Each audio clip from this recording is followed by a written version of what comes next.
Bonjour à toutes et à tous. Nous vous souhaitons la bienvenue à notre webinaire sur les médicaments CEP et la grossesse, ce que vous devez savoir. Je me présente, je m'appelle Béa Canapi et je suis infirmière au Centre roman de la Société suisse de la sclérose en plaques. Ce soir, je suis accompagnée par ma collègue Magali Moser, assistante sociale à notre centre. Au programme de ce soir, nous avons le plaisir d'accueillir la professeure Alice Panchaud, pharmacienne, clinicienne et pharmacologue au CHUV. Si vous avez des questions pendant le webinaire, n'hésitez pas à les écrire à tout moment dans l'espace prévu à cet effet. Dans le panel du webinaire, Q&R, ça vous apparaîtra en haut ou en bas de votre écran et on tâchera d'y répondre à la fin de la présentation. Nous ne parviendrons peut-être pas à répondre à toutes les questions, notamment si certaines sont trop spécifiques ou personnelles. Dans ce cas, vous pouvez prendre contact avec nous par téléphone ou par email par la suite et notre équipe conseil se fera un plaisir de vous répondre individuellement. Le webinaire sera disponible en ligne sur notre site Internet d'ici quelques jours si vous souhaitez le consulter à nouveau. J'ai maintenant le plaisir d'accueillir la professeure Alice Ponchot, à qui je vais passer l'écran d'ici quelques secondes. Je vous retrouverai pour les questions après la présentation. Alors, j'aimerais commencer par remercier la Société suisse de sclérose en plaques de me donner cette opportunité de pouvoir parler directement avec des personnes concernées par la possibilité d'avoir besoin d'un médicament quand on a une sclérose en plaques. Donc, comme dit par ma collègue, je suis moi-même pharmacienne clinicienne et responsable d'une consultation au CHUV où je prends justement le temps de parler des médicaments pendant la grossesse, pas seulement pour les patientes avec une sclérose en plaques, mais pour toutes les indications. Mais c'est vrai que je vois beaucoup de patientes avec une sclérose en plaques. Alors, j'aimerais profiter de ce moment qui m'est donné pour en fait placer un peu le contexte de qu'est-ce que c'est que les médicaments pendant la grossesse, puis après pourquoi on a des problèmes des fois d'inquiétude, etc. Et puis comment on doit réfléchir avant de lister un peu les médicaments et comment on doit les évaluer. Je pense que c'est l'occasion de vraiment regarder comment en fait moi je réfléchis parce que tout le monde peut réfléchir comme ça, c'est pas très compliqué. Mais je pense que dès le moment où on sait comment il faut réfléchir, ensuite on est paré pour se poser les bonnes questions. Alors pour commencer, qu'est-ce qui se passe quand on doit prendre un médicament pendant la grossesse? Alors la première chose à dire, c'est que eh ben, on fait partie des 8 femmes sur 10 qui vont prendre un médicament dans la grossesse. C'est rien de spécial, c'est pas du tout rare, ça arrive donc très fréquemment. On a aussi tendance à recevoir des informations discordantes des différents intervenants autour de nous. Certains vont être rassurants, d'autres pas pour la même molécule. On aurait peut-être tendance à penser que tous les médicaments sont très dangereux, donc on va avoir une perception du risque qui peut parfois être exagérée par rapport à la réalité, autant pour les patientes que pour les professionnels de la santé. Et je pense que c'est très important de comprendre que c'est la même chose pour les deux. Et puis malheureusement, à cause de ça, eh ben, on va avoir envie peut-être de ne pas prendre son médicament, ou si on le prend, on va être très anxieux. Donc ça, c'est je prends un médicament pendant que je suis enceinte. Alors pourquoi on en est là?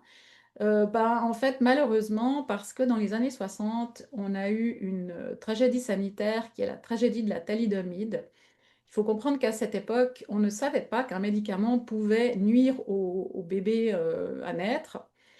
Et donc, on a donné cette thalidomide pendant presque 2 ans pour traiter les nausées pendant la grossesse. Et puis, on a en même temps vu qu'il y avait de plus en plus de bébés avec des grosses malformations, notamment des membres. Et on a mis en fait presque 2 ans à faire le lien entre l'utilisation de ce médicament et ces bébés qui naissaient comme ça. Et puis depuis ce jour-là, et depuis on a fait ce lien, on sait que le médicament, ça peut être un tératogène, donc faire des malformations. Et on a malheureusement une crainte de voir un médicament nuire au développement de l'enfant à naître qui reste permanente et qui est entretenue par une espèce de contexte très anxieux, tant par les décideurs politiques, les organismes de régulation, que par les professionnels de la santé et évidemment les patientes et les patients qui se retrouvent confrontés à une situation de prise de médicaments pendant la grossesse. Alors, il faut comprendre que pour qu'un médicament puisse être commercialisé, on doit faire plein d'essais cliniques avant ça, qu'on appelle des essais cliniques randomisés. C'est une méthode, une approche qui est considérée comme la meilleure méthode si on veut voir si un médicament a un effet positif, donc thérapeutique, ou secondaire, donc négatif. Et dans ces essais, ben, vous voyez, on prend des gens qui se ressemblent beaucoup, donc il n'y a pas trop de comorbidité, c'est souvent des hommes. Et malheureusement, ces populations dans lesquelles on teste les médicaments ne ressemblent absolument pas à ceux chez qui on va utiliser le médicament, dont les femmes enceintes et qui allaitent. Alors, ce gold standard, pourquoi on estime que c'est la meilleure façon de regarder si un médicament a un effet secondaire ou thérapeutique? C'est parce qu'en fait, il faut vous imaginer que on utilise la chance pour décider si un patient va dans un groupe ou dans l'autre. Et si on fait ça plein de fois, donc sur un grand collectif, on sait que nos deux groupes sont en tout point égaux. Donc on a vraiment une équivalence de toutes les caractéristiques, le poids, la taille, les comorbidités, etc., entre les deux groupes. Et comme on a cette équivalence, on peut être assez rassuré que la seule chose qui différencie les deux groupes, c'est le médicament qu'on teste. Et donc s'il y a un effet, c'est bien dû au médicament qu'on teste. Alors évidemment, vous pouvez comprendre assez facilement qu'on ne peut pas faire ce type d'essai en mettant des femmes enceintes et puis en regardant si par hasard il y aurait des effets tératogènes dans le groupe qui reçoit le médicament testé. C'est complètement inéthique. Donc c'est pour ça que cette méthode ne nous est pas disponible quand il s'agit d'étudier la sécurité des médicaments chez la femme enceinte. Et alors, on se retrouve dans un contexte avec des connaissances scientifiques qui sont plus limitées que pour d'autres domaines. Alors, on l'a vu, il y a des limitations d'ordre éthique, mais aussi parce que comment on fait en fait pour comprendre et savoir si un médicament est sûr? Eh ben, on attend que ce médicament arrive sur le marché et que des patientes enceintes prennent le traitement soit parce qu'elles peuvent absolument pas l'arrêter, soit parce qu'elles se savent pas enceintes, c'est-à-dire que la moitié des grossesses sont non, enfin pas non voulues, mais en tout cas elles sont surprises. Et donc ces patientes-là, on va collecter ces expositions et regarder comment vont les bébés. Et vous voyez bien que ça prend beaucoup de temps et que c'est très contraignant et que c'est pour ça qu'en fait, quand un médicament arrive sur le marché, on a souvent peu d'informations sur sa sécurité pour les femmes enceintes et qui allaitent, et plus le temps passe, plus l'information arrive. Et puis après, ben, le fabricant, lui, il a réglé le problème de la grossesse et de l'allaitement pour ses produits de façon assez simple. Il a dit, ben, on ne les utilise pas pendant la grossesse et l'allaitement. C'est un marché qui n'est pas assez intéressant, trop étroit, les femmes ne sont pas enceintes assez longtemps. Et puis si jamais on voit qu'un médicament est tératogène, ce n'est pas une très bonne image pour le médicament. Donc, pour ne pas être responsable, on dit que c'est interdit pour les femmes enceintes et qui allaitent, et comme ça règle le problème. Alors évidemment, vu tout ça, ben, on se retrouve dans une situation où souvent la sécurité d'emploi, elle n'est pas aussi bien étudiée qu'ailleurs. Mais il n'y a pas que ça. Il y a aussi, est-ce que ça a la même efficacité pendant la grossesse? Est-ce qu'on devrait utiliser les mêmes doses? Est-ce que le profil de sécurité, il est le même chez une personne enceinte? Donc, on voit qu'il n'y a pas que la problématique du risque pour l'embryon et le fœtus. C'est un peu plus large et ça, c'est malheureusement dû au fait qu'on ne fait pas assez de recherche chez la femme tout court. Et donc, bien évidemment, il y a vraiment un gap entre les connaissances qu'on a sur les médicaments entre les femmes et les hommes, et naturellement encore plus entre les femmes enceintes ou qui allaitent et les hommes. Alors, le risque, parce que finalement, c'est ce qui intéresse quand même tout le monde, le risque médicamenteux quand on est enceinte. Donc, la première chose que j'ai envie de partager avec vous, c'est le fait que ça varie au cours de la grossesse. On n'a pas les mêmes risques tout au long de la grossesse. Donc, on a d'abord une période de la grossesse qui est le premier trimestre, qu'on appelle la période embryonnaire, où on a tous les organes qui sont créés chez le bébé. Et évidemment, c'est assez facile de comprendre que quand tous les organes sont créés, c'est là aussi qu'il y a le plus grand risque de faire des dégâts majeurs du type il manque un morceau d'organe, il manque un morceau de membre, etc. C'est pour ça que c'est cette période qui est le plus à risque pour les effets tératogènes des médicaments, donc ces effets où on a des malformations qui sont induites par les médicaments. Puis après, bah, le bébé, il a tous ses organes, il doit maturer, il doit grandir, ses organes doivent apprendre à fonctionner. Et ça, c'est ce qu'on appelle la période fœtale. Pendant cette période fœtale, c'est pas qu'il n'y a plus de risques, mais les risques sont avec des conséquences quand même un tout petit peu moins graves, parce qu'ils sont plus en lien avec le fait qu'il y a tout d'un coup un organe qui mature peut-être pas assez vite, ou le bébé tout court qui mature pas assez vite. Mais de manière générale, c'est quand même des risques qui sont plus modérés. Et puis la dernière période que je veux mentionner, c'est celle qui a lieu dans le postpartum. Parce que quand on prend un médicament jusqu'à la fin de la grossesse, évidemment que si ce médicament se retrouve dans notre sang, et que ce médicament en plus peut passer le placenta, le bébé en fait va se retrouver quand il naît avec des quantités de médicaments qui sont à peu près similaires à ceux de la maman. Et puis ce bébé qui naît, qui doit apprendre à respirer, à se réchauffer, à s'alimenter, etc., eh ben, il va tout d'un coup se retrouver avec de potentiels effets du médicament lui-même, alors qu'il n'est pas très bon pour éliminer les médicaments, même s'il est en bonne santé et qu'il est né à terme. Donc là, on voit pour certains médicaments qui, par exemple, agissent sur le cerveau, qu'on peut avoir des troubles de l'adaptation néonatale. Et puis sinon, on peut se calquer un petit peu sur le profil d'effet indésirable que peut avoir un médicament. On peut observer des choses chez le bébé qui sont alignées à ça. Donc on voit pas les mêmes risques tout au long de la grossesse. La deuxième chose qui est importante et que je veux partager avec vous, c'est le fait que pour qu'il y ait un risque, il faut qu'il y ait un passage placentaire. Et pour qu'il y ait un passage placentaire, il faut que le médicament se retrouve dans le sang de la maman. Donc ça veut dire que s'il n'y a pas de médicaments dans le sang, ce qui est le cas de beaucoup de médicaments finalement, quand vous vous mettez des gouttes dans le nez pour le rhume ou un peu de crème pour un bouton, eh ben, ça fait pas vraiment, les médicaments, on les retrouve pas tout à fait dans le sang. Donc dans ces cas-là, ben, il n'y a pas de, il y a pas de risque lié à ça, pour autant que naturellement on utilise les choses de façon usuelle, c'est-à-dire qu'on ne se tartine pas tout le corps avec une crème ou qu'on s'enfile tout un flacon de gouttes pour le nez d'un coup dans le nez. Donc, on a bien compris, on doit retrouver le médicament dans le sang et ensuite, il faut encore qu'il y ait un passage placentaire et on verra que c'est très intéressant cet aspect-là pour certains médicaments qu'on utilise dans le cadre de la CEP. La deuxième chose qui est importante et qui est une bonne nouvelle, c'est que le médicament, ça s'élimine du sang. Donc, c'est pas parce qu'on a pris un médicament qui reste pour toujours dans notre corps. Et la vitesse d'élimination va en fait dépendre de ce qu'on appelle la demi-vie. Alors, ça a l'air un peu compliqué, mais en fait, ça l'est pas vraiment. Ce qu'est une demi-vie, c'est en fait la quantité qu'il faut pour que le corps élimine la moitié de la quantité de médicaments qu'il a en lui. Donc ça veut dire qu'après une demi-vie de médicament, on a 50% du médicament qui a disparu. Après deux demi-vies, ben, on a 50% de 50%, donc ça fait 25%. Et on estime qu'après cette demi-vie, l'élimination est complète.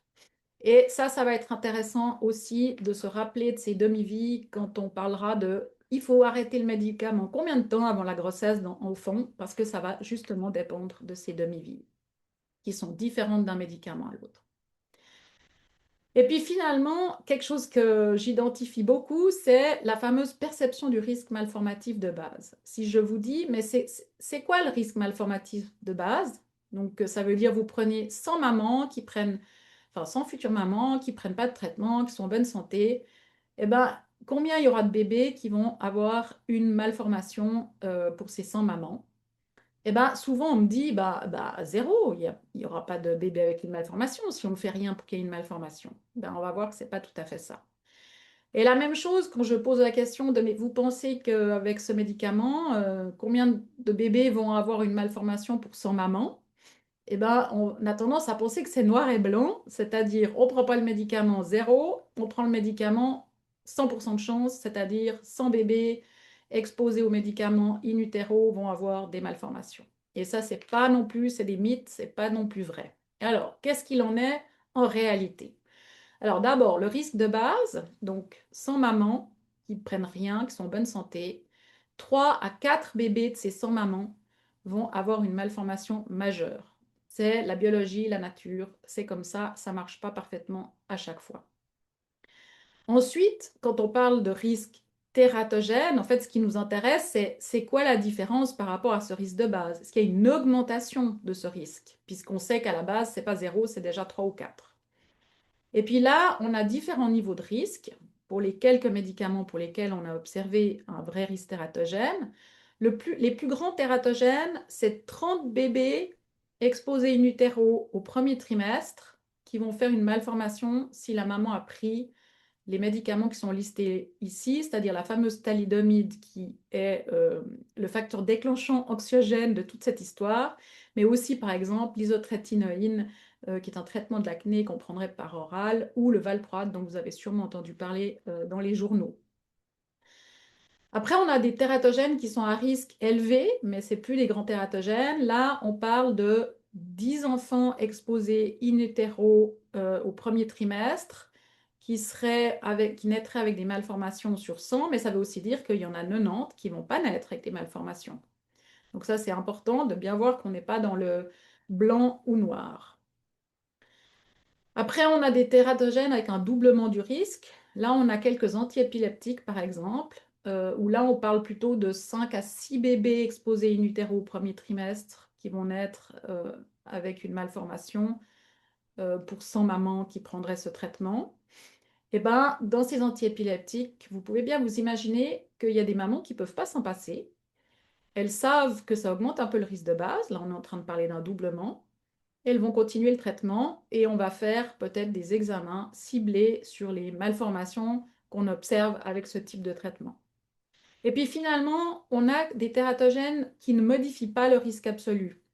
Donc, c'est des tératogènes en fait qui vont être cibler une malformation très très rare, puis qui vont un peu l'augmenter. Et puis, oui, ça l'augmente un peu, mais si vous avez par exemple une chance pour 1000 de faire quelque chose, puis que ça passe à, je sais pas, 8 pour 1000, eh ben en fait, ça va pas changer le risque absolu, qui restera faible. Et là, on a comme exemple le lithium, et je peux vous dire que moi, j'ai beaucoup de mamans qui sont sous lithium, qui ont tout essayé, c'est le seul truc qui fonctionne, et quand je leur raconte ça, elles me disent, bah alors écoutez, moi, je vais prendre ce risque. Alors, maintenant qu'on a vu ces concepts de base, on va parler du problème de l'information et qui engendre toute cette discordance qu'on a autour de nous quand on est une future maman qui doit prendre un médicament. Donc, les médicaments, il y a une monographie qui est écrite par le fabricant pour chaque médicament qui est commercialisé, notamment en Suisse, qu'on va retrouver par exemple en Suisse dans le Compendium suisse des médicaments.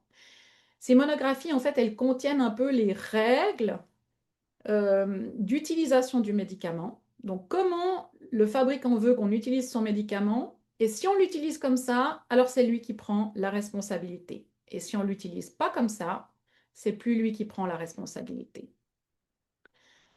Et malheureusement, bah, si vous regardez ces fameuses règles, bah, il y a par exemple, je donne du rituximab pour la CEP. Eh ben non, c'est pas reconnu, l'indication n'est pas approuvée.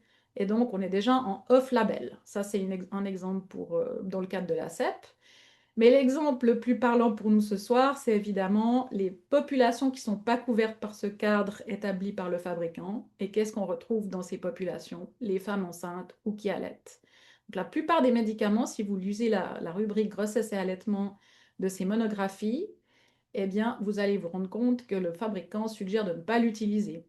Et ça se retrouve aussi dans les notices d'emballage que vous pouvez avoir dans les boîtes de médicaments, par exemple. Alors, le off-label, comme on l'appelle, c'est légal. On en a besoin. Il y a des situations vraiment où on a un besoin médical d'utiliser du off-label. Donc, c'est tout à fait possible de l'utiliser, mais il faut que ça soit médicalement justifié, que ça respecte des règles de diligence et que le ou la patiente soit correctement informée.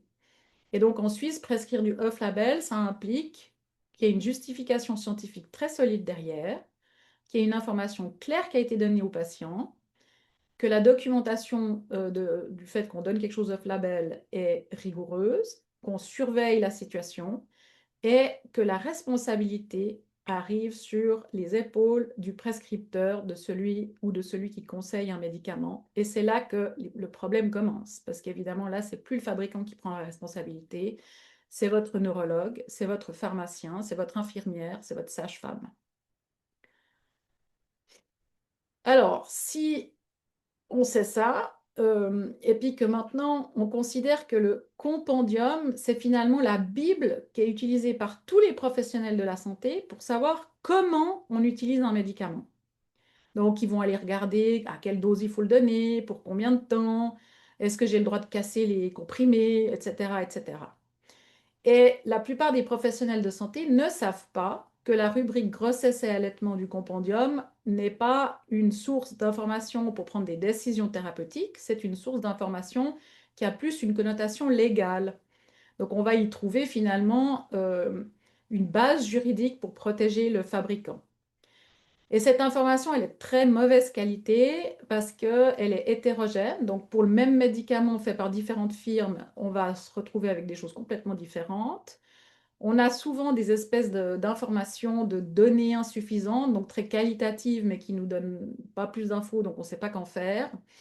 On a une prudence, mais énorme, puisqu'on parle finalement de cadre légal pour protéger le fabricant.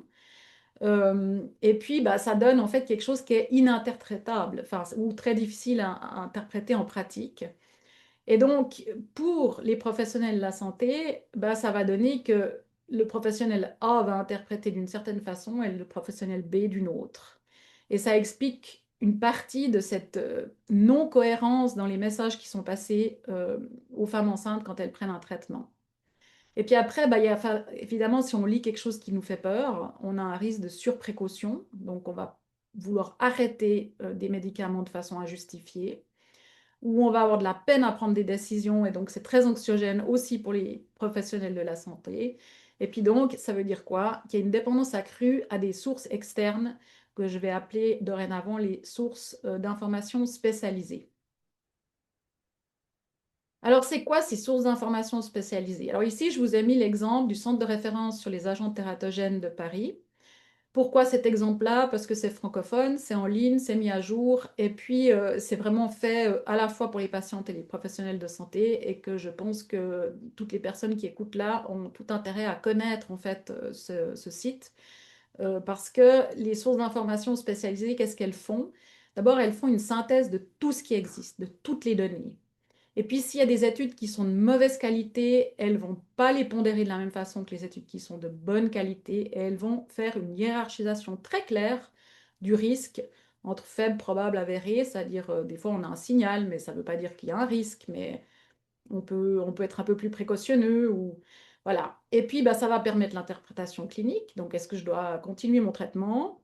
Est-ce que je dois penser à l'adapter? Est-ce qu'il m'en faut un autre? Donc, c'est vraiment fait pour nous aider à se décider. Et puis, en plus, ça tient compte du fait que ces risques pendant la grossesse ne sont pas tous les mêmes. Donc, ça va vous expliquer les risques en fonction du moment de la grossesse.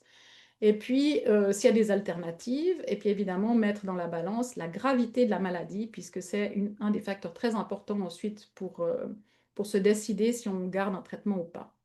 Donc, il y a moins de surprécaution grâce à ces sites, ces sources d'informations spécialisées. Et ça limite évidemment les arrêts injustifiés de traitements qui sont considérés comme nécessaires. Alors, si on regarde ça un peu en résumé, eh bien, le CRAD, c'est une aide à la décision clinique, alors que le compendium, c'est une information réglementaire. Dans le CRAT, on interprète, on hiérarchise. C'est très spécialisé pour la grossesse, alors que de l'autre côté, on a une information qui est variable, qualitative, pas standardisée, et qui est très hétérogène, même pour le même produit d'un fabricant à l'autre. Le CRAT est mis à jour, le compendium pas forcément dans cette rubrique-là. Et puis finalement, ben, on a avec le CRAT un outil clinique de quotidien, alors que le compendium, c'est une base d'information officielle qu'il faut interpréter avec la petite notion de le fabricant est d'accord de prendre sa responsabilité dans ces conditions-là, mais pas dans celles-ci. Et grossesse et allaitement, évidemment, ne font pas partie des groupes de patients pour lesquels le fabricant va prendre des responsabilités dans la plupart des cas. Il existe aussi un centre d'information en Suisse pour les professionnels de la santé. Donc là, je vous invite à proposer à un prescripteur qui serait inquiet, par exemple, voilà, de poser la question au centre. Donc ce centre, en fait, il va aider votre thérapeute à prendre une décision basée sur votre situation spécifique. Donc ça va un peu au-delà des sources d'informations spécialisées, c'est-à-dire qu'on va vraiment pouvoir lui dire, bah voilà, on a essayé déjà tel et tel traitement, ça marche pas, maintenant il y a celui-là, elle aimerait une grossesse, cette patiente, qu'est-ce que je fais? Donc ça, c'est naturellement intéressant pour les professionnels de la santé. Et puis, il y a ma consultation qui est là pour les patientes, qui est à la maternité du CHUV, où là, je prends le temps d'aller à travers tout ce que je viens de dire, mais dans la situation de la patiente qui est en face de moi, et de répondre spécifiquement à ses questions, qu'est-ce qui la gêne elle, comment elle-même voit les choses, etc. Et donc, on prend le temps d'aller à travers tout ça pour pouvoir à la fin prendre une décision, que la patiente puisse prendre une décision éclairée. C'est-à-dire que ça ne veut pas dire qu'il n'y a pas de risque des fois, mais on doit pouvoir tous les connaître et puis les confronter au fait de qu'est-ce qui se passe si je ne prends pas de traitement en fait. C'est ça pour moi une décision éclairée et c'est ce que toutes les patientes qui ont eu un traitement et qui veulent une grossesse devraient obtenir de leur professionnel de santé. Alors, on avait vu que les risques, ce n'étaient pas les mêmes partout. Alors, qu'est-ce qu'il en est pour les médicaments de la CEP et la grossesse? Alors, en fait, il n'y a pas grand-chose qui a été identifié réellement comme problème. On a, dans le postpartum, avec les molécules, les anticorps monoclonaux comme le Tysabri, on a identifié chez des bébés exposés un peu tardivement dans la grossesse des troubles hématologiques. Donc ça, c'est quelque chose qui a vraiment été vu chez l'humain. Et puis ensuite, on a certains traitements qui malheureusement ont des données animales qui suggèrent une tératogénicité ou une embryotoxicité et pour lesquels on a des fois rien vu de tel chez l'humain, mais des fois pas du tout assez de données. Et donc, on est obligé d'être un peu prudent avec ces molécules-là. Ça, c'est ce qui a été observé pour de vrai. Alors maintenant, enfin, d'abord, pourquoi est-ce que on a si peu observé et puis on entend tellement de choses qui font peur? Et puis, comment on réfléchit? Comment on réfléchit? Qu'est-ce qu'on va chercher comme information euh, pendant la grossesse? Alors, la première chose qu'il faut savoir, c'est qu'il y a quand même, avant de s'inquiéter sur les risques ou est-ce que mon médicament il est fait pour être utilisé en grossesse, il y a des règles de base avant ça qui sont extrêmement importantes. Un traitement en cours et efficace, par exemple, ne doit être ni changé ni arrêté sans avoir une justification valable. C'est-à-dire, comme exemple, il faut que le traitement en question ait montré, par exemple, une tératogénicité chez l'animal et n'ait aucune donnée chez l'humain. Là, on trouve que c'est un peu casse-gueule et on va devoir se poser des questions de trouver une alternative. Mais si c'est un traitement qui a un petit peu moins de données que son cousin, pour lequel on a beaucoup de données, eh ben, par exemple, ce n'est pas une bonne raison. Ensuite, on commence toujours une grossesse avec une maladie stable parce que sinon, on doit courir après les problèmes pendant 9 mois. Et ça, c'est vraiment pas du tout une bonne idée. Ce n'est pas une bonne façon de commencer une grossesse. On sait aussi que la grossesse, elle a manifestement un effet protecteur sur la maladie. Donc, il arrive souvent que des patientes, par exemple sous Ocrevus, vont se voir arrêter leur traitement pendant la grossesse puisqu'on le prend tous les 6 mois. Bah, au lieu de faire une fenêtre de 6 mois, on va faire une fenêtre un peu plus longue, qui est la durée de la grossesse. Mais on sait aussi que le risque maximum de poussée, il est dans le postpartum.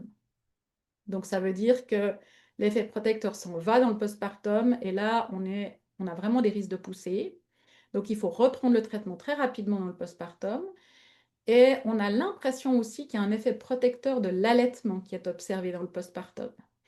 Ça veut dire que si une maman a un projet d'allaitement, il faut tout faire pour la soutenir chaque fois que c'est possible, et c'est très souvent possible avec les médicaments de la CEP.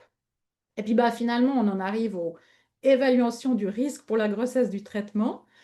Et là, on ne va pas dans le compendium, on va regarder tout ce qui existe et faire une synthèse. Donc ça, c'est les sources d'informations spécialisées qui permettent de faire ça à la place des prescripteurs qui sont souvent plus pressés. Et puis, si on n'a pas de données, des fois, on peut avoir d'autres informations qui sont tout aussi intéressantes, c'est-à-dire la nature physico-chimique ou la pharmacocinétique d'un médicament, qui sont des éléments à prendre en compte parce que parfois, en fait, ils vous montrent qu'il n'y a pas de risque, par exemple, au premier trimestre. Et puis finalement, le risque de ne pas être traité, il est extrêmement important à prendre en compte dans une pesée d'intérêt. Donc on ne peut pas seulement parler du risque pour le futur bébé, on doit absolument considérer le risque d'une maman qui serait non traitée ou à qui on aurait donné un traitement qu'on considère safe pendant la grossesse, mais qui n'est pas efficace chez elle. Situation que j'observe malheureusement encore trop souvent. Donc on doit absolument considérer ces risques-là dans notre pesée d'intérêt, sinon on n'a fait que la moitié du travail. Alors maintenant, je vous ai fait des tableaux extrêmement lourds et c'est pour ça que je ne voulais pas passer mon temps à parler de traitement, mais ce que je vous propose, c'est que je vous pointe un peu comment moi je regarde si un traitement me rassure ou pas. Alors on commence par l'interféron. Si vous regardez dans la colonne pharmacocinétique, vous allez voir passage placentaire négligeable. Alors ça, c'est super génial parce que même si on n'avait pas finalement de données humaines, on serait déjà assez rassuré parce que si ça passe pas le placenta, le bébé in utero, il n'est pas exposé. La deuxième chose que j'aime bien, c'est combien est-ce qu'on a d'expositions rapportées avec ce traitement. Là, on voit 1000 à 2000, ça c'est beaucoup, beaucoup d'expositions. Donc ça, c'est des données qui sont déjà très solides. Et puis, elles n'ont pas montré de signal malformatif, ce qui est extrêmement rassurant. Et puis l'allaitement, là on en a 150, et ça pour l'allaitement c'est beaucoup. Et donc on voit que ce traitement, ben, c'est typiquement un traitement qu'on peut donner pendant la grossesse, qu'on peut continuer et qui est extrêmement rassurant, donc une première ligne de traitement. Alors l'interféron n'est plus tellement utilisé en raison de son profil d'effet secondaire. La même chose peut être dit pour l'acétate de glatiramer, on voit qu'on a à peu près le même profil. Et puis si maintenant on va chez le cousin, diméthylfumarate, ben on voit qu'on a un peu moins de données. Il y a un passage placentaire, il y a un peu moins de données pendant la grossesse. On est à une centaine, quelques centaines de grossesses, mais c'est déjà beaucoup, hein. Et donc, il n'y a pas de signal, il n'y a rien d'inquiétant. Et donc, par exemple, si quelqu'un est très bien contrôlé sous diméthylfumarate, on ne va pas le changer sur l'acétate de glatiramer ou l'interféron qui fonctionnerait peut-être pas ou qui lui ferait perdre du temps parce qu'après, il faut 6 mois où on est bien avant de pouvoir entamer une grossesse. Parce que c'est pas parce qu'il y a moins de données, tant que tous les signaux sont positifs, surtout avec autant de données que ça, c'est-à-dire des centaines de grossesses, on est tout à fait rassurant. Après, il y a les médicaments, ça c'est toute l'équipe des médicaments, malheureusement, où on est un peu précautionneux. Donc, par exemple, l'eflunomide ou fingolimod, c'est des médicaments bah, qui ont un passage placentaire, qui ont montré une tératogénicité, une embryotoxicité chez l'animal.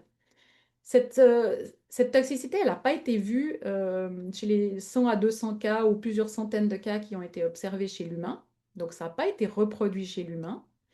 Mais on n'est pas très rassuré pour l'instant. Ça viendra peut-être, ça changera peut-être cette façon de réfléchir, mais je pense qu'il nous faut plus de données pour être complètement rassurés. Et puis les cousins du fingolimod, eh bien là, malheureusement, il n'y a même pas de données humaines ou très peu. Et donc là, évidemment, on est encore moins rassuré et donc ce n'est pas des traitements de choix pour la grossesse. Et puis finalement, il y a les fameux MAB, donc ces anticorps monoclonaux qui sont devenus très utilisés chez les patientes avec une CEP. Et ça, c'est des médicaments c'est des médicaments, en fait, une classe de médicaments qu'on voit maintenant pour beaucoup d'autres indications, pas forcément ceux-là, mais des autres MAB. Et c'est des médicaments que moi, j'aime bien pour la grossesse. Pourquoi? Parce qu'ils ont un passage placentaire qui se calque aux anticorps, donc IgG maternels endogènes. Et ces anticorps maternels endogènes ne passent pas le placenta pendant les 20 premières semaines de grossesse. Ça veut dire que le médicament ne passe pas le placenta pendant la période qui est la plus à risque d'avoir un effet tératogène pendant la grossesse. Et donc, évidemment, c'est super parce que c'est ce qu'on veut absolument si on a le choix d'éviter, c'est ce passage. Et puis là, on voit que pour, par exemple, le natalizumab, on a quand même déjà plus de 1000 grossesses, donc ça, c'était beaucoup, et que c'est rassurant. Et on retrouve, comme chez l'animal, ces effets hématologiques néonataux dont je vous ai déjà parlé. Et donc, c'est un médicament qu'on va utiliser de la manière suivante à cause de ces effets hématologiques néonataux. D'abord, on va espacer un peu les doses pendant la grossesse. On va les donner toutes les 6 semaines ou de 4. Et puis, on va prévoir une dernière injection vers 30-32 semaines. Pourquoi? Parce qu'on veut que le médicament soit éliminé complètement du corps de la maman pour que le bébé à sa naissance n'en ait pas à bord. Et ça diminue ces risques hématologiques qu'on a observés. Et puis, après 2 semaines de postpartum, on peut reprendre le traitement. L'ocrelizumab, lui, par exemple, eh bien, comme il est donné tous les 6 mois, moi je vois beaucoup de patientes chez qui le neurologue propose simplement de l'arrêter dans la grossesse, c'est-à-dire espacer la dose un peu plus le temps d'une grossesse. Et là aussi, on peut le reprendre dans le postpartum. Et ces médicaments sont compatibles avec l'allaitement. Pourquoi? Parce que c'est des grosses protéines et que vous, on vous les injecte. Et si on vous les donnait par voie orale, eh bien, ils seraient en fait détruits dans votre système gastro-intestinal. Et donc, on peut s'attendre à ce qu'un bébé qui prendrait quelques molécules qui se retrouveraient dans le lait détruirait aussi ces molécules dans son système gastro-intestinal et on ne les retrouverait donc pas dans son sang. L'ofatumumab, on a un peu moins de données, mais on commence à avoir de plus en plus de patientes qui prennent aussi ce traitement. Et l'alemtuzumab, alors là, malheureusement, on est encore complètement avec des données complètement limitées. Voilà. Alors, encore 2 ou 3 points et on aura fait le tour de ce que je voulais vous dire. Alors, des fois, on va vous proposer une période d'arrêt avant la grossesse qu'on appelle une période de washout. Et là, c'est très intéressant parce que si on prend la pharmacocinétique, c'est-à-dire cette fameuse demi-vie dont on a parlé tout au début, cette demi-vie qui dit après ce temps donné, cette demi-vie, vous avez 50% du médicament qui a été éliminé de votre corps, et qui est donc ces demi-vies, elles sont différentes d'un médicament à l'autre. Et bien, si vous prenez par exemple la cladribine, qui est un médicament qui a une demi-vie d'un jour, ben, si vous calculez 5 à 7 demi-vies pour avoir une élimination complète, ben, ça voudrait dire qu'il faut que 5 à 7 jours avant de vouloir avoir une conception, donc de faire un bébé, eh ben, on devrait l'arrêter. Et bien là, si vous regardez le fabricant, lui, il exige 6 mois avant contraception, avec contraception. Donc là, on voit de nouveau cette surprécaution du fabricant, mais qui malheureusement va se retrouver des fois dans ce qui est demandé aux patientes par les prescripteurs. Et puis bah, l'ocrelizumab, c'est celui qui me fait toujours bien rigoler parce que si on regarde la demi-vie, qui est de 26 jours, ben, avec 4,5 à 6 mois d'élimination, à 6 mois, on a une élimination complète. Mais comme on sait qu'il n'y a pas de passage placentaire pendant les 20 premières semaines, en fait, on peut se dire que après la dernière injection, allez, pendant un mois, on se tient tranquille, on n'est pas en exercice bébé, et puis après, c'est pas grave s'il y a un bébé qui vient.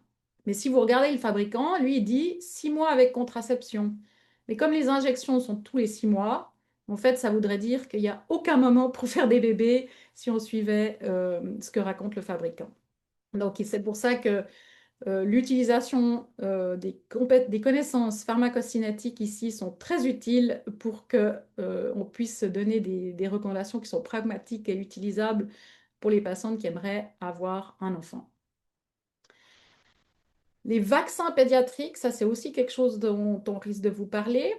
Quand on est sous traitement d'un MAB, hein, donc de ces anticorps monoclonaux comme Tysabri ou Ocrevus, eh ben, en fait, on sait que le fœtus, ou on pense, parce que c'est quand même plutôt un principe de précaution, on pense que le fœtus est potentiellement immunodéprimé pendant les 7 demi-vies qui suivent la dernière injection maternelle.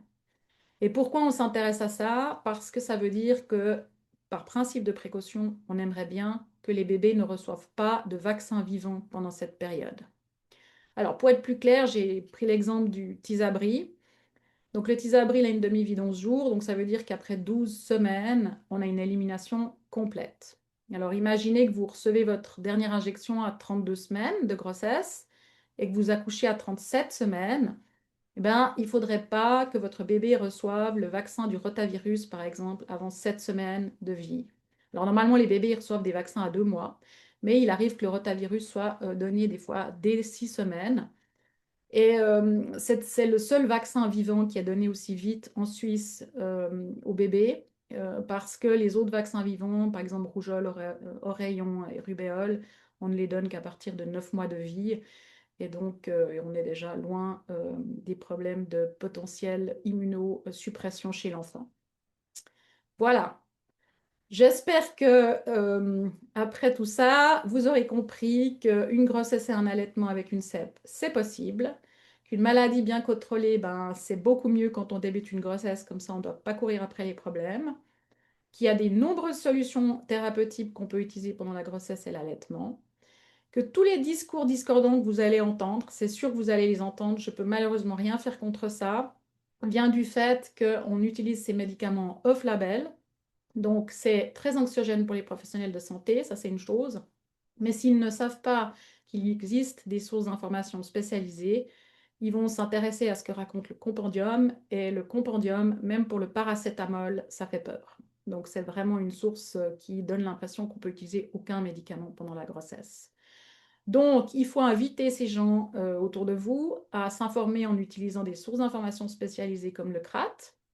C'est qu'avec ces sources d'information et ce qu'elles contiennent, que vous serez à même, vous, de faire un choix qui est éclairé, c'est-à-dire une pesée d'intérêt, les risques d'un côté du médicament et de l'autre, ceux de ne pas être traité pour votre maladie. Et ce que j'aimerais vous dire, c'est que, ben, comme je le dis à beaucoup de patientes avec d'autres indications, c'est que se soigner et être une maman, c'est parfaitement possible. Il ne faut pas renoncer à ça. Voilà, je vous remercie pour votre attention. Merci infiniment à vous, professeur Panchaud, pour cette présentation fort intéressante et très claire. En tout cas, en tant que professionnel de la santé, j'ai aussi beaucoup retiré de choses intéressantes. Alors, merci beaucoup. Nous allons maintenant passer aux questions. Alors, pendant que je passe à mon écran, n'hésitez pas à les rédiger dans l'espace prévu à cet effet. En attendant, peut-être d'autres questions. Moi, je me permets dans ma pratique, j'ai beaucoup de ces mamans justement qui se posent la question, qui sont déjà sous traitement ou qui commencent les traitements. Et en fait, elles sont très coupables de devoir choisir entre la santé de leur enfant et leur santé à eux, sachant que voilà, s'ils prennent pas le traitement, ils sont conscients du risque de pousser. Et ensuite, mais maintenant, en fait, les risques tératogènes, même s'il y en a peu, on revient toujours à nous en tant que professionnels, on se rend compte que bah, il y a peu, alors voilà, mais eux, ils voient que bah, la possibilité, elle est là, le risque zéro n'existe pas. Est-ce que dans votre pratique, comment est-ce que vous arrivez à les rassurer, à reconforter et à aider à déculpabiliser dans cette décision qui peut être assez complexe, en fait? Alors, c'est une excellente question et c'est vraiment en fait je sais pas, c'est vraiment le nœud de la guerre ou mon pas quotidien, ou je sais pas comment il faudrait dire ça, mais moi, si je vois un risque en lien avec l'utilisation de médicaments avec la grossesse, c'est un, l'anxiété et deux, le fait que des patientes vont renoncer à des traitements nécessaires à cause de cette anxiété en fait. Donc je pense que, enfin pour moi, c'est ça le vrai risque en lien avec les médicaments pendant la grossesse. En tout cas, le risque que moi j'observe le plus souvent, c'est pas le risque tératogène. Donc ça, c'est une Mhm. chose. Alors, c'est vrai que bah, moi, j'ai la chance dans ma consultation d'avoir trois quarts d'heure devant moi. Et donc, je vais prendre le temps de parler de chaque risque et puis d'écouter aussi parce qu'il y a des risques qui font plus ou moins peur suivant les patientes. Enfin, on n'a pas du tout la même sensibilité au risque. Il y a des patientes qui veulent zéro risque, il y en a d'autres pour qui un petit risque pour un confort, c'est quand même mieux ou pour disons, un risque de non pousser, c'est plus important. Et en fait, c'est cette communication du risque face à quelqu'un qui est une personne entière avec ses valeurs qui me permet en général euh, de les rassurer la plupart du temps. Et puis si jamais le médicament est vraiment inadéquat, eh bien d'avoir une stratégie de changement. Voilà. Malheureusement, on peut pas dire quand les choses sont à risque, il faut le dire. Il faut informer pour que les patients puissent vraiment faire des décisions éclairées, qu'on leur ait rien caché. Euh, mais il y a quand même beaucoup de ces traitements qui sont maintenant utilisables pendant la grossesse, hein, et l'allaitement. Tout à fait, tout à fait. En tout cas, dans votre discours, c'est assez rassurant déjà dans les faits, mais c'est vrai que le côté émotionnel, c'est là où des fois ça, entre guillemets, c'est pas que ça joue des tours, mais ça nous donne des ressentis que parfois, même si on a les faits sous les yeux, c'est très difficile quand même de se lancer. Alors, Oui, oui, il y a c'est une très important. culpabilité qui est celle de la maman hein, ou de la future maman qu'on a malheureusement et qu'on traîne toute sa vie. On a tendance à penser qu'on doit toujours faire passer son enfant avant. Je pense que dans le cadre de la CEP, faire passer son enfant avant, c'est aussi ne pas avoir une poussée avec des conséquences qui font qu'on peut, je sais pas, perdre l'usage d'un bras, etc. Enfin, il y a quand même le traitement, c'est presque plus facile des fois de se dire que le traitement, c'est faire passer son enfant avant. Moi, je vois beaucoup de patientes qui ont une dépression, c'est beaucoup plus compliqué justement de voir Mhm. clairement le bénéfice, des fois j'ai l'impression.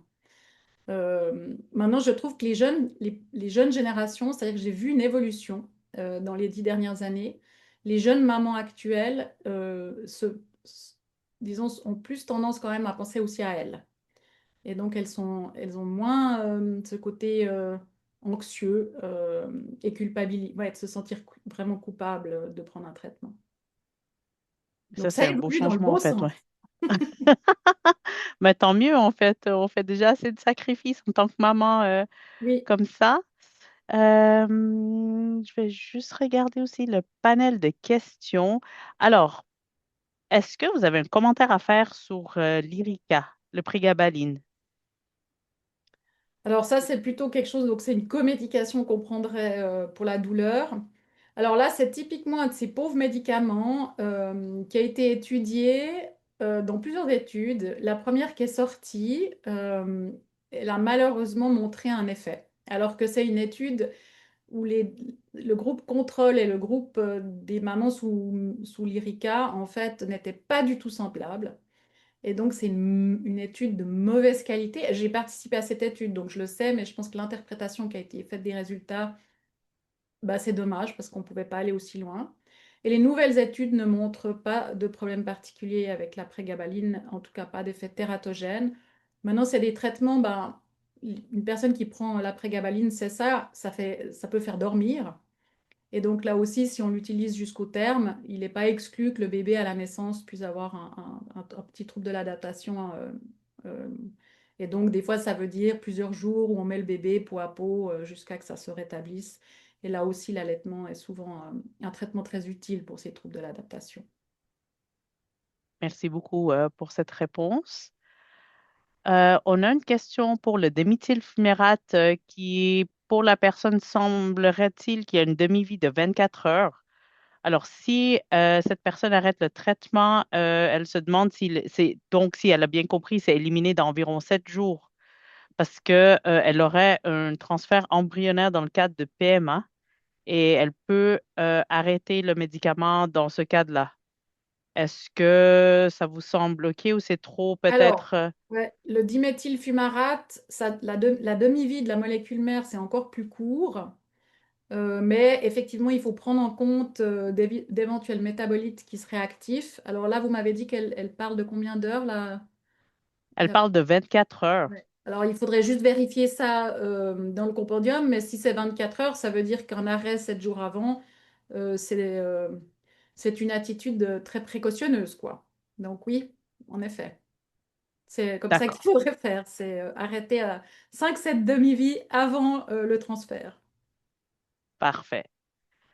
Une prochaine question. Est-ce qu'il y a quelque chose à prendre en considération au moment de reprendre le médicament?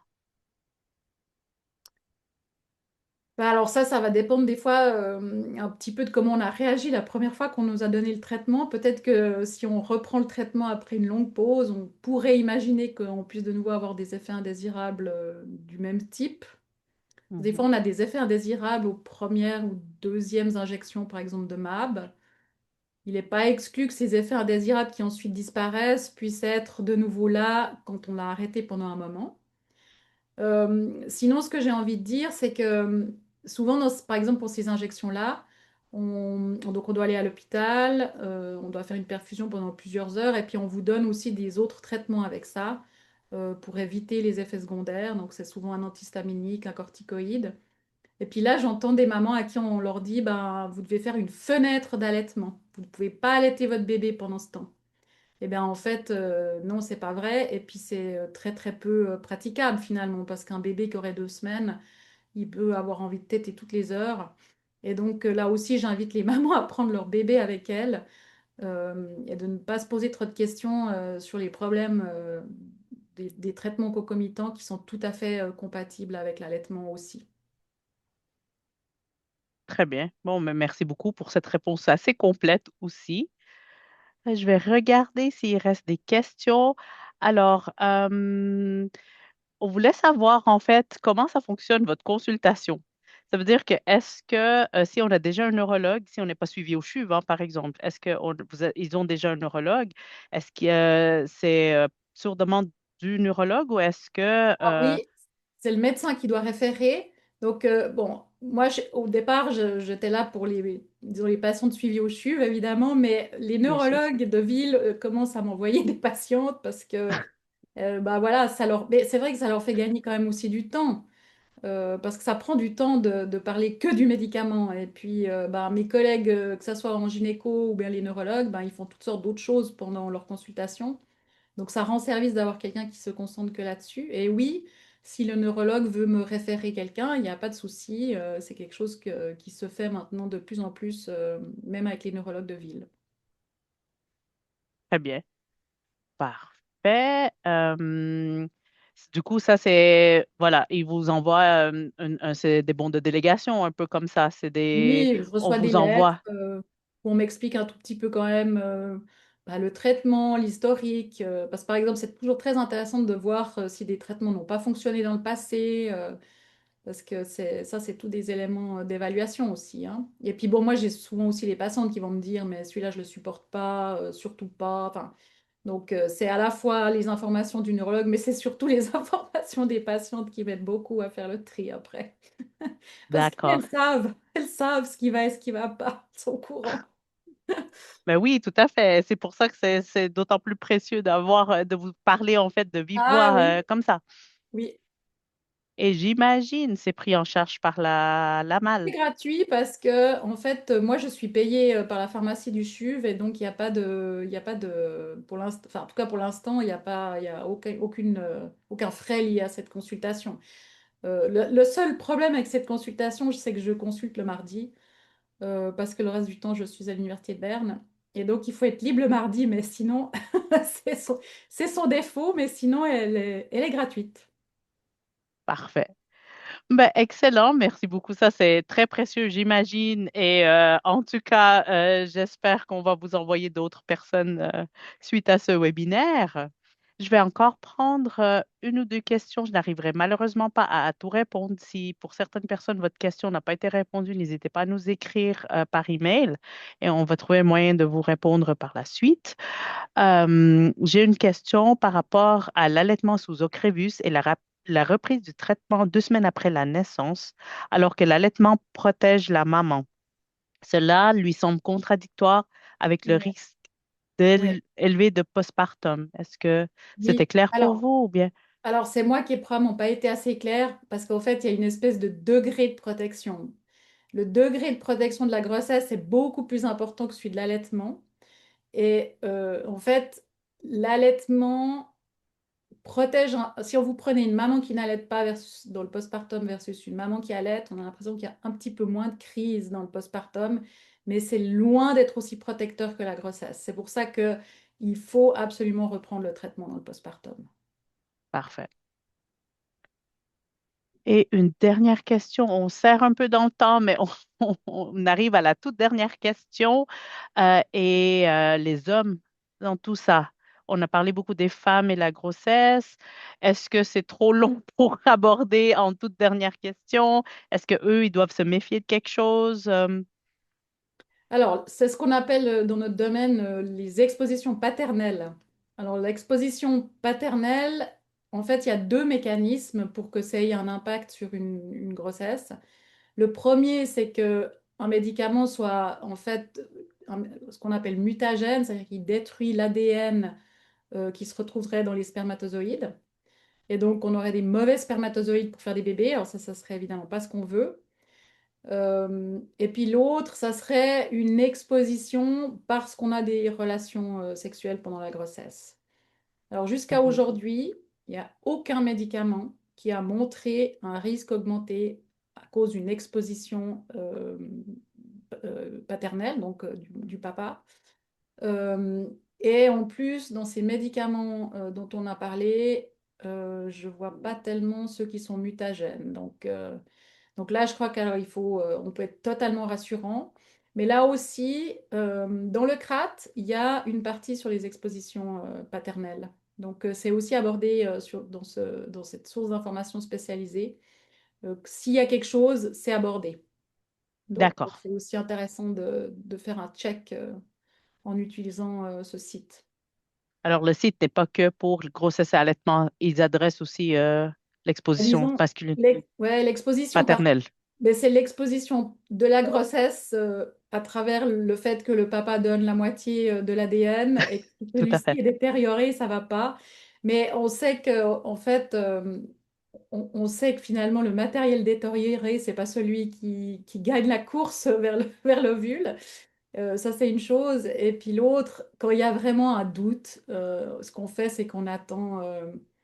On peut attendre 1 ou 2 ou 3 mois parce que là, après, il y a tous les spermatozoïdes qui ont été renouvelés. Et si jamais il y a eu une exposition à, je sais pas, un méthotrexate qui serait Ah, ça aussi, c'est un intéressant. mutagène, eh ben, le fait d'attendre que tous les spermatozoïdes ont été renouvelés fait qu'on enlève complètement le risque. Mais encore une fois, on a encore rien observé en réalité. C'est plutôt un principe de précaution, hein. Donc c'est D'accord. théorique. Ouais. Parfait. Merci pour la réponse à toutes ces questions. Du coup, je finis juste avec un petit peu sur la prestation et les prestations, pardon, de la société CEP. Alors, pour ceux et celles dont on n'a pas pu répondre à la question, à vos questions ce soir, n'hésitez pas à nous appeler. Notre équipe de conseil est disponible pour faire une consultation personnalisée, que ce soit sur le sujet de thématique ce soir ou d'autres sujets encore de votre vie quotidienne. Selon vos besoins, vous pouvez parler soit à une assistante sociale, comme ma collègue Magali ici présente, ou une infirmière, moi-même. Nous sommes à votre disposition au 0844 737 463 et vous pouvez également ici voir tous nos prochains événements et les cours à venir. On a notre prochain cours en ligne pour les personnes qui ont un nouveau diagnostic que s'attendre à notre nouvelle vie après un diagnostic de CEP. Ça serait animé par moi-même et une autre collègue assistante sociale, Rachel Luciani. C'est un cours en ligne, c'est pas un webinaire, ça ne sera pas diffusé sur YouTube. Et du coup, il y a 2 cours qui sont obligatoires pour de participer aux deux. Il y a aussi un webinaire sur la névrite optique et la CEP, repérer, comprendre et agir. Et ensuite, nous avons un apéro, c'est pour vous, le 24 juin prochain à Lausanne. Et le camp enfant, il reste encore quelques places. C'est pour ceux et celles qui ont déjà des enfants, les personnes atteintes de CEP. C'est pour vos enfants. C'est gratuit et il n'y a même pas besoin, je crois, d'être membre de l'association, mais c'est toujours apprécié, bien sûr. N'hésitez pas à écrire et à nous appeler pour savoir, pour avoir plus d'informations. Il y a aussi le Gstad Menuhin Festival, c'est aussi offert pour des personnes atteintes de CEP avec une proche pour l'accompagner. Le September Walk, comme d'habitude, dans tout le mois de septembre, vous pouvez avoir plus d'informations sur notre site Internet. Et voilà aussi pour le reste. Nous arrivons du coup au terme de ce webinaire. Merci encore infiniment à la professeure Alice Panchaud pour son temps et sa passionnante présentation et à vous toutes et à tous pour votre participation. Nous vous serons reconnaissants de remplir le sondage qui vous sera envoyé par mail. Et pour rappel, le webinaire sera également en ligne la semaine prochaine si vous souhaitez le réécouter à nouveau ou le partager à vos proches et à votre entourage. Belle soirée à vous toutes et à tous et à tout bientôt. Au revoir.